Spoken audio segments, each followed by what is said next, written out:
While Europe burned witches in mud huts, a black queen commanded 120,000 soldiers. She controlled trade routes worth billions in today's money. Her name was erased from your textbooks. She was not alone. 5 African queens built empires so powerful that European kings begged for their gold. Then they rewrote history to pretend these queens never existed. This is their story. Let's go back, way back. A time when the word Europe barely meant anything. Rome was just getting started. Greece was still figuring out democracy. Tribal villages dotted the European landscape. African queens commanded armies of thousands. They built architectural marvels. They controlled trade routes, connecting 3 continents. These were not ceremonial figureheads, wearing crowns for show. They were military generals who led from the front lines. They were economic masterminds controlling resources that made kingdoms rich. They built civilizations so advanced that when Europeans arrived centuries later, they couldn't believe black people had created them.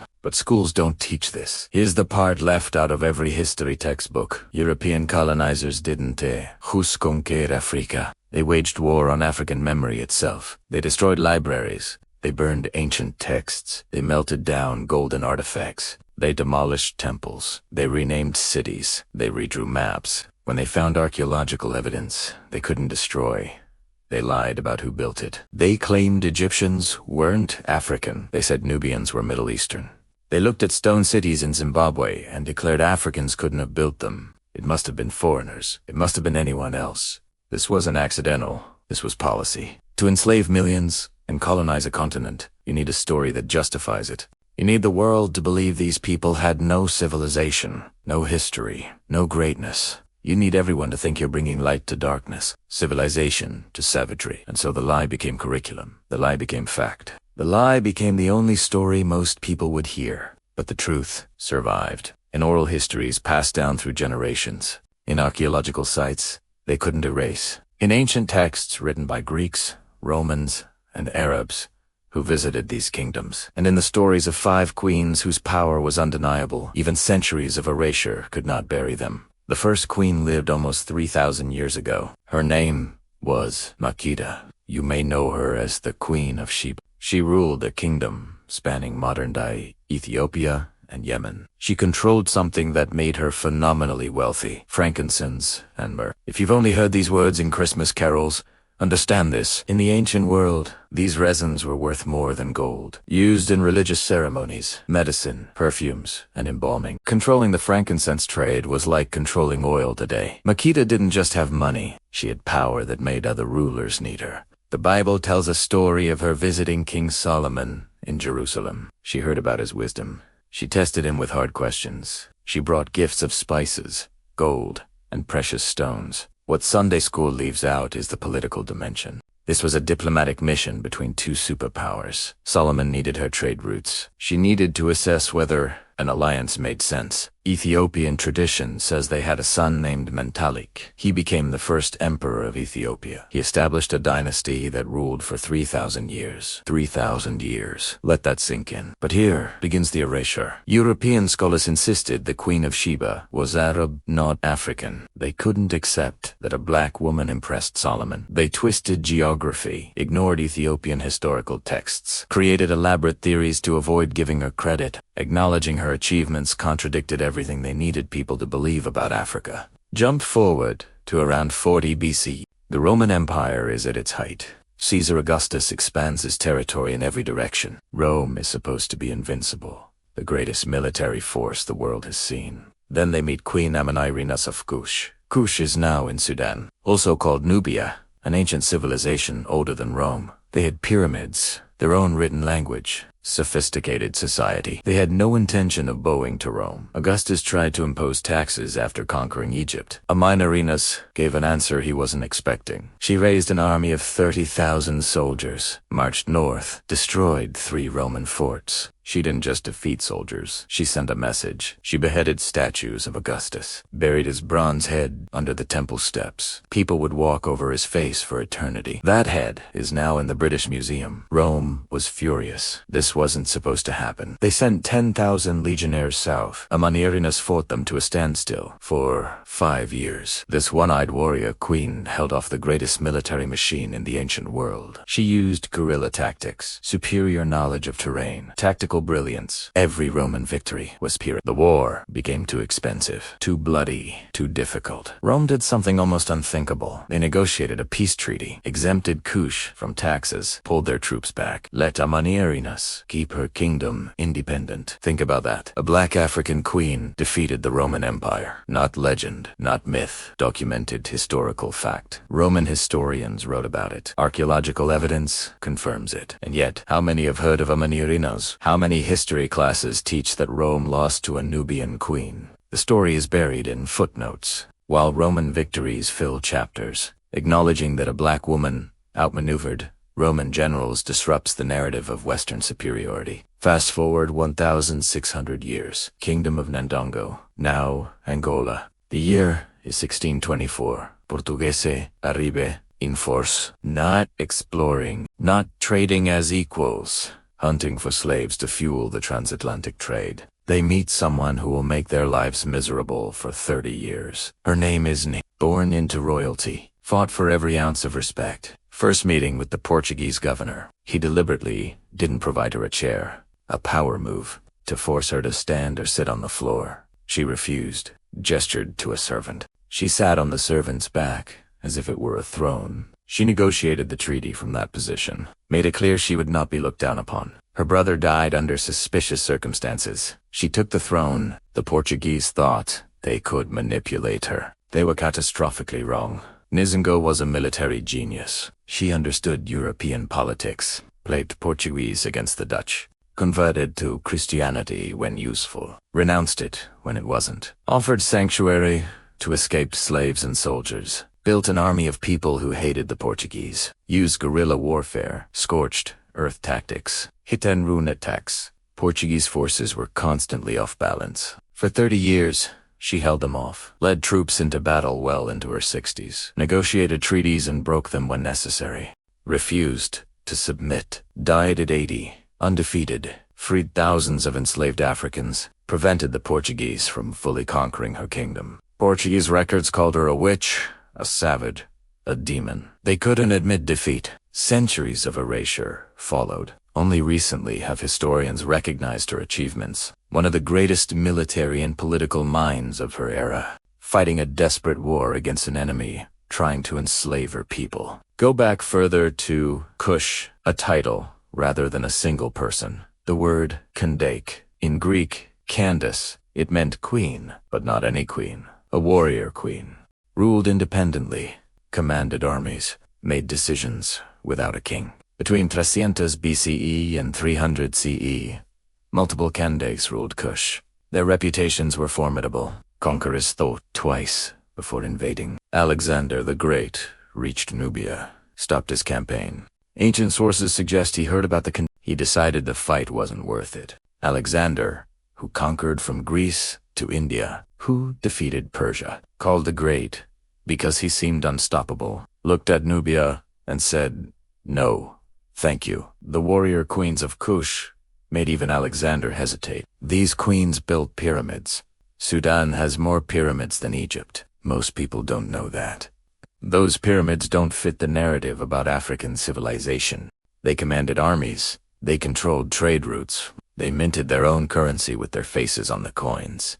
They corresponded with other rulers as equals. The Bible mentions a Kandake in the book of Acts. Her power and position are reduced to a mere footnote in most interpretations. These were women with absolute authority, in a world where Greece and Rome insisted that only men could rule, and yet their existence has been minimized, footnoted, erased from popular history. Now let's talk about Queen Amina of Zetsa. She ruled in what is now northern Nigeria. Her reign lasted from about 1533 to 1610. Amina came to power in the Zatsu royal house. This was a time when the trans-Saharan trade routes were the highways of African commerce. Salt, gold, ivory, and enslaved people moved along these routes. Whoever controlled them became extraordinarily wealthy. Amina wanted to control them all. She took command of the army, began expanding Zatsa's territory through military conquest and strategic alliances. She personally led troops into battle, commanded forces of up to 20,000 soldiers.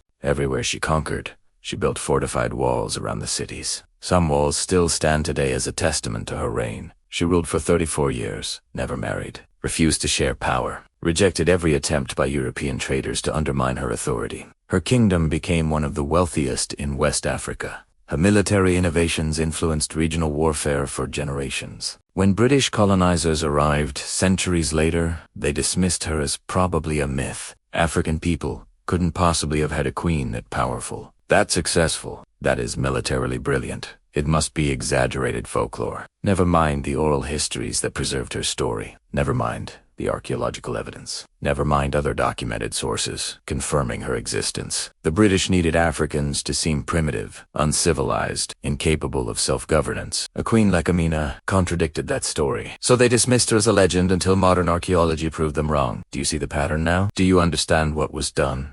It wasn't just about conquering territory. It was about conquering memory. Because if people know their ancestors built empires, ruled kingdoms, defeated Roman legions, and commanded vast wealth, they won't accept being treated as inferior. They'll know their subjugation is a lie, and so the records had to be destroyed. The libraries of Timbuktu were burned. Hundreds of thousands of manuscripts documenting African history, science, and literature were lost. Stone buildings were attributed to anyone except the Africans who built them. Powerful women who ruled were either erased or reduced to footnotes. Their power stripped away. Their accomplishments are minimized. The lie was simple. Africa had no civilization before Europe arrived. Africans had no history worth teaching. Black people built nothing, invented nothing, ruled nothing. Everything good in Africa must have come from outside. This lie justified slavery. How could it be wrong to enslave people who had never achieved anything? This lie justified colonization. Europeans were supposedly bringing in civilization to darkness. This lie justified theft. Africa's resources belonged to whoever was sophisticated enough to extract them. Africans supposedly weren't, but here's the truth. They tried to bury it.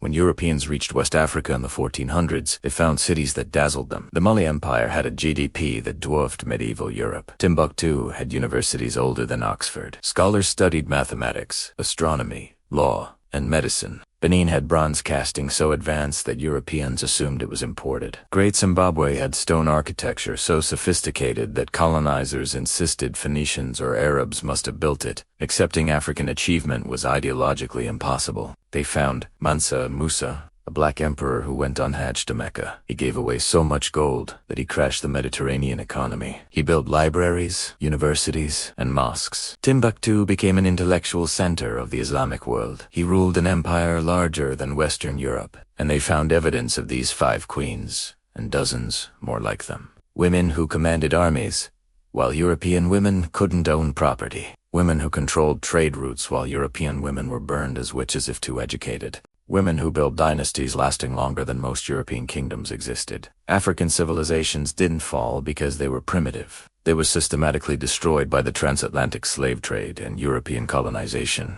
Over 400 years, 12 to 15 million Africans were kidnapped and enslaved. Entire regions were depopulated. Sophisticated political structures were deliberately shattered. Economic systems were redirected to serve European interests. When colonizers finished extracting wealth and destroying societies, they claimed, see, they were never civilized. Evidence was everywhere if you knew where to look. Ancient Greek historians like Herodotus wrote about traveling to Africa and learning from African scholars. The Bible references powerful African kingdoms. Kush is mentioned repeatedly. Ethiopia is referenced throughout. Roman coins show trade with Nubian empires. Medieval Arab scholars wrote detailed accounts of West African kingdoms. They were amazed by their wealth and sophistication. The proof was never hidden. It was ignored, dismissed, or reinterpreted to maintain the narrative of African inferiority. By the 1800s, colonization was at its peak. History was actively suppressed, classified or hidden in archives, removed from curricula, declared unreliable or exaggerated. If people knew Africa had queens ruling empires while Europe was barely literate, how could colonialism be justified? If Africans had sophisticated political systems, advanced architecture, and thriving universities, how could Europe claim they needed civilization? The most revolutionary act is remembering, refusing to accept the whitewashed version of history, digging up the stories they tried to bury, shouting them loud enough that they cannot be ignored. These 5 queens weren't exceptions. They weren't rare anomalies. They were products of sophisticated societies.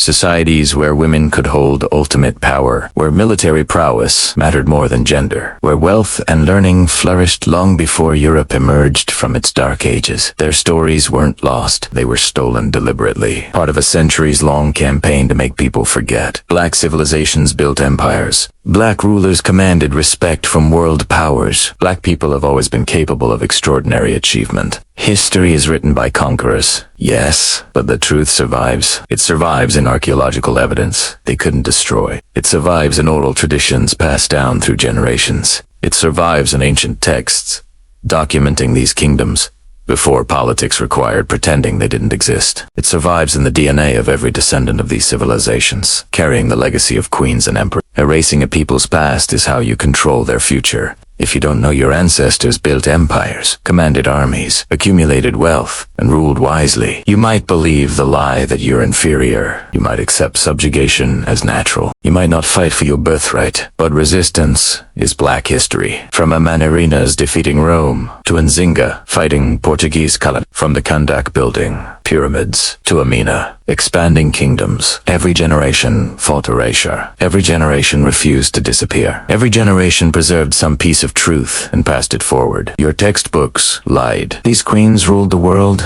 before Europe knew that the world existed. They commanded wealth, respect, and power rivaling any contemporary. Remembering them isn't just about correcting history. It's about understanding that the current world order isn't natural or inevitable. It's the result of violence, theft, and erasure. And the most dangerous thing you can do to a system built on lies is tell the truth. Africa had civilizations, while Europe had villages. Black women ruled empires with authority that made men bow. African achievement was systematically erased to justify exploitation. We carry the legacy of queens. Remember their names. Tell their stories. Refuse to let them be forgotten. They fought wars. Built empires, ruled kingdoms so we would know. So we would remember. So we would understand that greatness is our inheritance. No matter how many centuries of propaganda say otherwise.